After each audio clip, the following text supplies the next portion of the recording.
बाहर आपके जीवन में यीशु मसीह चाहता है।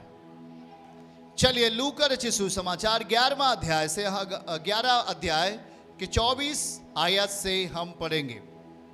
ये बहुत महत्वपूर्ण है आपकी जानकारी के लिए। अगर आप इसे जान गए, चंगाई आपकी है। आमीन बोलो सब जन। जब अशुद्ध आत्मा मनुष्य में से निकल जाती है, हमने पहला वचन क्या सीखा कि जो वचन पर क्या लगाएगा। तो चलो मन लगाओ, अपना ध्यान से सुनना है इसको। जब अशुद्ध आत्मा मनुष्य में से निकल जाती है तो सूखी जगहों पर विश्राम ढूंढती फिरती है, और जब नहीं पाती है तो कहती है कि मैं अपने उसी घर में जहां से निकली थी लौट जाऊंगी। ये कौन कहता है? शैतानी रूहें, बदरूहें। हाँ, आगे। और आकर उसे झाड़ा बुहारा और सजा सजाया पाती हैं। फिर क्या होता है? और तब वहां आकर अपने से बुरी 7 आत्माओं को अपने साथ ले आती हैं, और वे उसमें बैठ कर वास करती हैं, और उस मनुष्य की पिछली दशा पहले से भी बुरी हो जाती है। ओहो हो, बगल बगल हाथ पकड़ के बोलो, समझने की जरूरत है इसे। जब शैतानी रूहें, दुष्ट आत्माएं किसी मनुष्य में से निकल जाती हैं तो वो सूखी जगहों पर विश्राम ढूंढती हैं। दुष्ट आत्माएं बहुतों में से निकलती हैं कि नहीं निकलती हैं? दुष्ट आत्माएं बहुतों में से निकलती हैं, और जब वो निकल जाती हैं तो वचन में लिखा है वो सूखी जगहों पर क्या ढूंढती हैं? सूखी जगहों पर विश्राम ढूंढती हैं। और जब वहां नहीं पाती हैं तो वो उसी घर में जाना चाहती हैं जहां से वो निकली। इसका मतलब वो फिर से उस आदमी के अंदर, उस बहन के अंदर, उस भाई के अंदर आना चाहेंगे। क्यों? क्योंकि यहां देखिए वो क्या किया है अपनी जिंदगी में।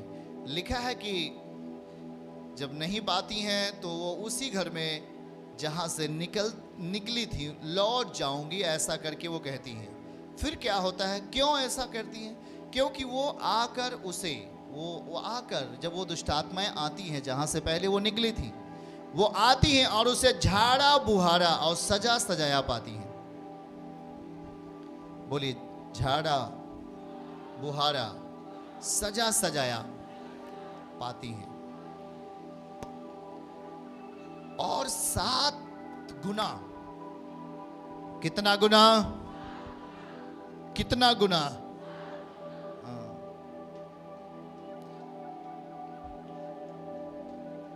तब वह आकर अपने से और बुरी 7 आत्माओं को अपने साथ ले आती हैं, और उसमें अर्थात उस भाई में, उस बहन में बैठकर वास करती हैं, और उस मनुष्य की पिछली दशा पहले से भी बुरी हो जाती है। ओहो, पहले से भी खराब हो जाती है।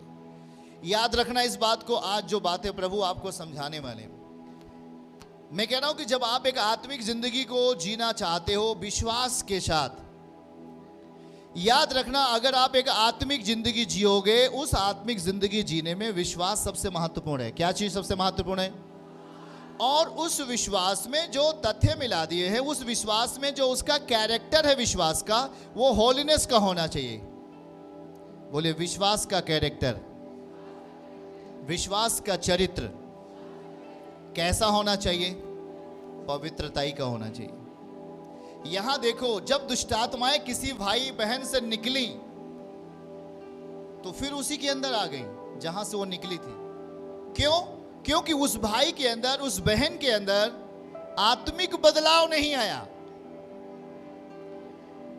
जब आप चर्च में आते, जब आप परमेश्वर के सामने होते, वचन सुनते हैं, विश्वास के द्वारा आप चंगे हो जाते हो।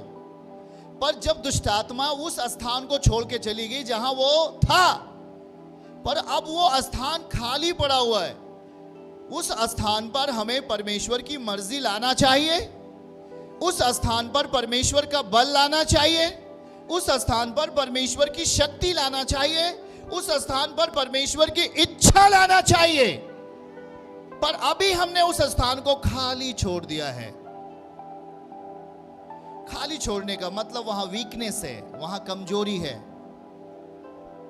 ध्यान से सुनना, हमने उस घर को खाली छोड़ दिया, मतलब वहां वीकनेस है, वहां आत्मिक कमजोरी है, वहां वचन की कमजोरी है, वहां दर्शन नहीं है, वहां प्रार्थनाएं नहीं है, वहां उपवास नहीं है, वहां पवित्रता ही नहीं है। इसलिए वो दुष्ट आत्माएं जो बाहर गई थी, अपने संग 7 दुष्ट आत्माओं को, शक्तिशाली दुष्ट आत्माओं को, बीमारियों को लेकर फिर उसी घर में आ जाती है। और वचन में लिखा कि उस व्यक्ति की दशा बहुत बुरी हो जाती है।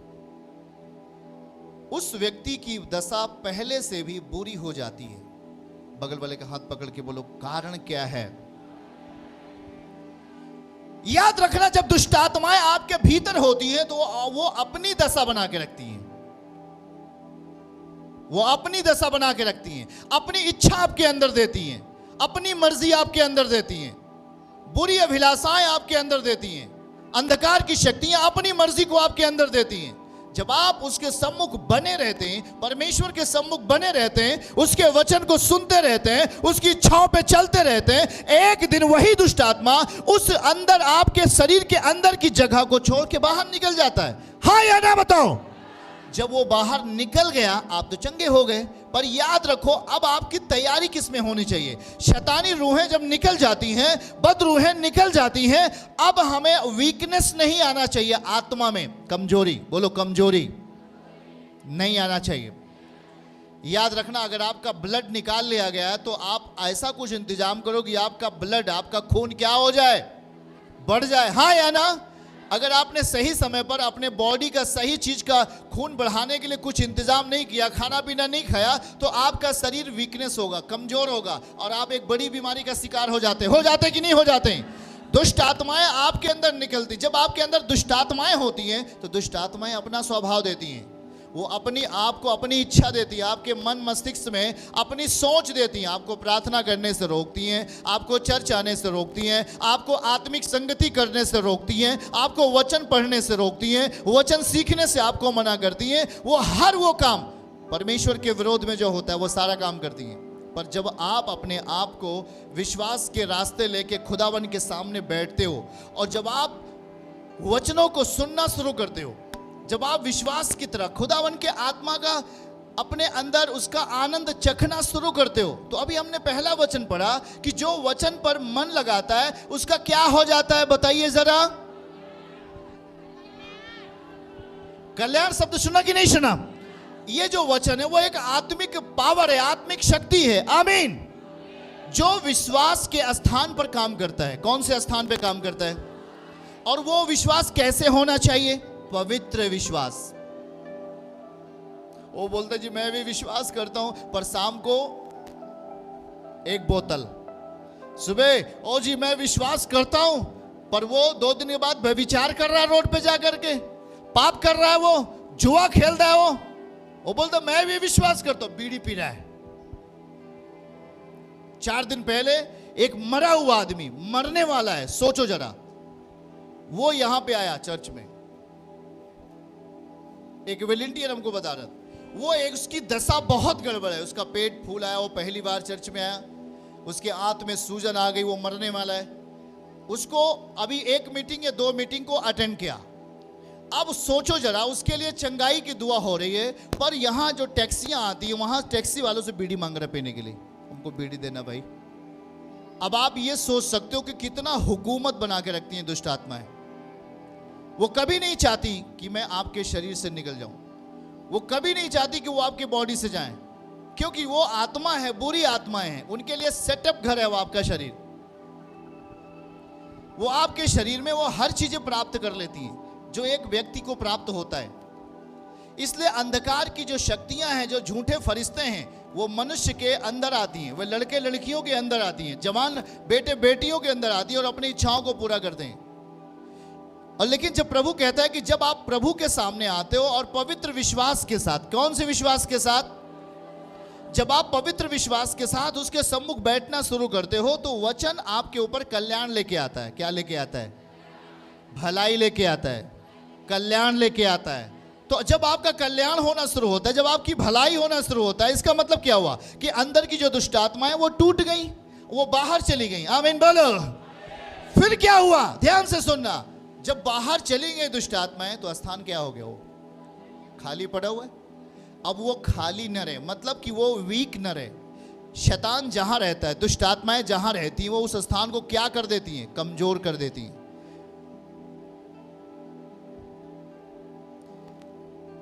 हाँ या ना बताइए। अगर किसी को चोट लग जाए बॉडी के अंदर और उसका सही समय पर उसका इलाज ना किया जाए, वो चोट भविष्य में एक बड़ी बीमारी बन जाती है।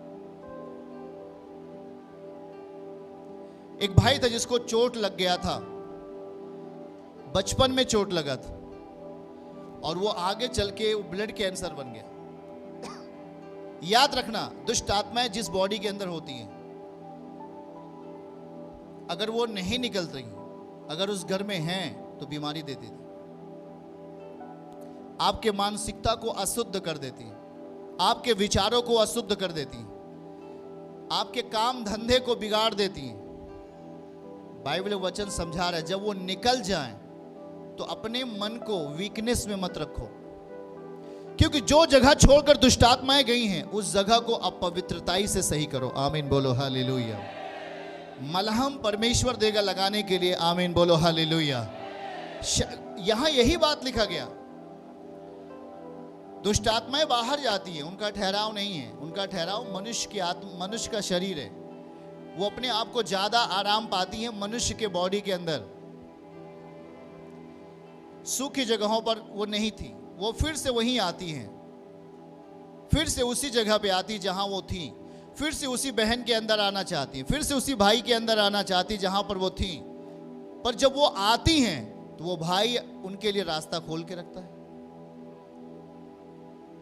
जब दुष्ट आत्माएं वापस आती हैं तो वो बहन अपने लिए रास्ता, अपनी जिंदगी में दुष्ट आत्माओं के लिए रास्ता तैयार करके रखती है। वो भाई अपनी जिंदगी में दुष्ट आत्माओं के लिए रास्ता तैयार करके रखता है, और वो शीघ्र आती है, बलपूर्वक। कैसे आएंगी वो बोल के देखिए, बलपूर्वक आएंगी, बलपूर्वक। और जब आती हैं वो, तो एक भारी विपत्ति को लेके आती हूं। इसलिए आज यहां प्रभु समझा रहा है कि जब आपको परमेश्वर ने चंगाई दे दिया, जब अंधकार की शक्तियां, दुष्ट आत्माएं आपके बॉडी के अंदर से निकल गई, टूट गई हैं, अब अगर वो टूट गई हैं तो परमेश्वर को बनाओ अपने अंदर। ये मौका आ गया हमारे पास, हमारे पास एक टाइम आ गया, हमारे पास एक मौका मिल चुका है कि अगर अंधकार की शक्तियां बलवान, जब तक आपके अंदर बलवान थी, ना ही तो आप प्रार्थना कर पाते थे, ना ही तो आप वचन सीख पाते थे, ना ही तो आप अपनी जिंदगी में कुछ अच्छे कामों को कर पाते थे। हाँ या ना बताइए। लेकिन जब वो टूटना शुरू हुई, तब आपका मन सही होना शुरू हुआ। अंधकार की शक्तियां जब उनका बल टूटने लगा, तो आपका मन प्रार्थनाओं में लगने लगा। जब दुष्ट आत्माएं टूटने लगी, तो आपका वचन में मन लगने लगा। जब अंधकार की शक्तियां टूटने लगी, तो आपको चर्च आने में अच्छा लगने लगा, प्रार्थना करने में अच्छा लगने लगा, आपको भलाई करने में अच्छा लगने लगा। तो याद रखना, जब ये अच्छा लग रहा है, तो परमेश्वर की भलाई को अपने अंदर बलवान बना लेना है। यीशु मसीह के नाम में क्या कर लेना है अपने अंदर?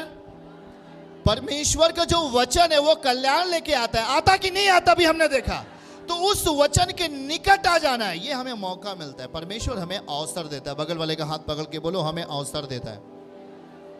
आमीन बोलो। यदि आपको प्रभु ने चंगा कर दिया, तो वो इसलिए चंगा नहीं कर दिया कि आप मसीह से दूर चले जाओ। यीशु आपको इसलिए चंगा नहीं किया कि आप मसीह को भूल जाओ। वो ऐसा नहीं है। वो एक पिता की नाई आपके साथ रहना चाहता है। आमीन कहें। वो आपको एक बेटा और बेटी बनाकर आपको रखना चाहता है। आमीन बोलो। वो आप किसी जादूगर के पास नहीं है, आप किसी ऐसे तंत्र मंत्र के पास नहीं है कि आपको उसने ताबीज देगा, वो आपको कुछ देगा, बस भाव ऐसे बने रहो। ना ना ना, वो आपको अपना बेटा और बेटी बनाता है। आमीन बोलो हालेलुया। अगर आप चंगे हो गया तो आपको एक मौका मिला है। आमीन। हमें एक मौका मिला है और हमें उस मौके को गंवाना नहीं है। अब हमें बलवान बनना है आत्मा में। आमीन कहो। चर्च की सभी प्रार्थनाओं को और परमेश्वर के दास के द्वारा टीचिंग सुनने के लिए और अपडेट्स को जानने के लिए हमारे इस चैनल को सब्सक्राइब करें और साथ में बेल आइकन को जरूर दबाएं, ताकि जब भी लाइव प्रार्थना हो तो सबसे पहले आप देख सकें।